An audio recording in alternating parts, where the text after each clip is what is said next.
અમરેલી શહેરમાં 6 નવેમ્બર 2023ના રોજ ફરિયાદી વનરાજભાઈ માંજરિયાને બાતમી મળેલ હતી કે અમરેલીના બહારપરાના મોટા ખાટકીવાડ કોળીવાડના નાકે રહેતા અકરમ હાજીભાઈ સોલંકી તેના રહેણાંકી મકાનમાં હિન્દુ ધર્મનું પ્રતીક એવી ગાયોના વાછરડા અને વાછરડીને કતલ કરવામાં આવે છે. જોર જુલમથી ઘરે કતલ કરીને ગૌમાંસ વેચતો હોવાની વિગતો પોલીસને મળતા રેડિંગ પાર્ટી તૈયાર કરીને પોલીસે પંચો સાથે રાખીને રેડ પાડી હતી. રેડ કરતા આરોપી કાસિમ હાજીભાઈ સોલંકી પકડાઈ ગયેલ હતા. આરોપી સત્તાર ઇસ્માઇલભાઈ સોલંકી અને અકરમ હાજીભાઈ સોલંકી નાસી છૂટ્યા હતા. જ્યારે આરોપીના મકાનમાં રેડ કરતા પશુના કતલ કરેલા અવશેષો મળ્યા હતા ને 40 કિલો ગૌવંશ મળી આવેલ હતું.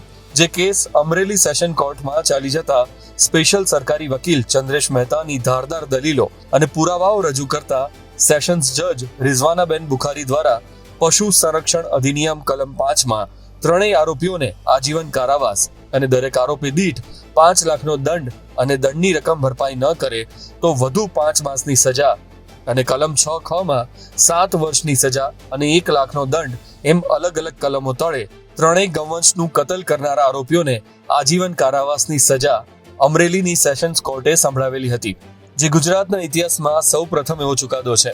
અમરેલીની સેશન્સ કોર્ટે આપેલો ચુકાદો ગૌવંશની કતલ કરનારા નરાધમો માટે લાલ બત્તી સમાન ચુકાદો છે.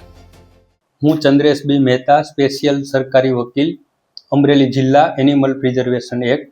ગઈ તારીખ 6/11/2023ના રોજ અમરેલી સિટી પોલીસ સ્ટેશનમાં વનરાજભાઈ માંજરિયાને બાતમી મળેલ કે અમરેલી ખાટકીવાસમાં અકરમભાઈ હાજીભાઈ સોલંકી પોતાના રહેણાંક મકાને ગૌવંશની કતલ કરી ગૌમાંસનું વેચાણ કરી પોતાના પરિવારનું ગુજરાન ચલાવે છે. આ બાતમીના આધારે પોલીસે ત્યાં રેડ પાડેલી અને 40 કિલો ગૌમાંસ સાથે આરોપી પકડાઈ આવેલ અને આ કેસ અમરેલી સેશન્સ કોર્ટમાં ચાલી જતા નામદાર અમરેલી સેશન જજ રિઝવાના મેડમ બુખારી સાહેબે ત્રણેય આરોપીઓને આજીવન કેદની સજા અને ત્રણેય આરોપીઓને મળી કુલ 18,24,000નો દંડ કરેલ છે. આ ચુકાદો ગુજરાતના ઇતિહાસમાં પ્રથમ એવો ચુકાદો છે કે એક સાથે 3 આરોપીઓને આજીવન કેદની સજા કરવામાં આવેલી હોય.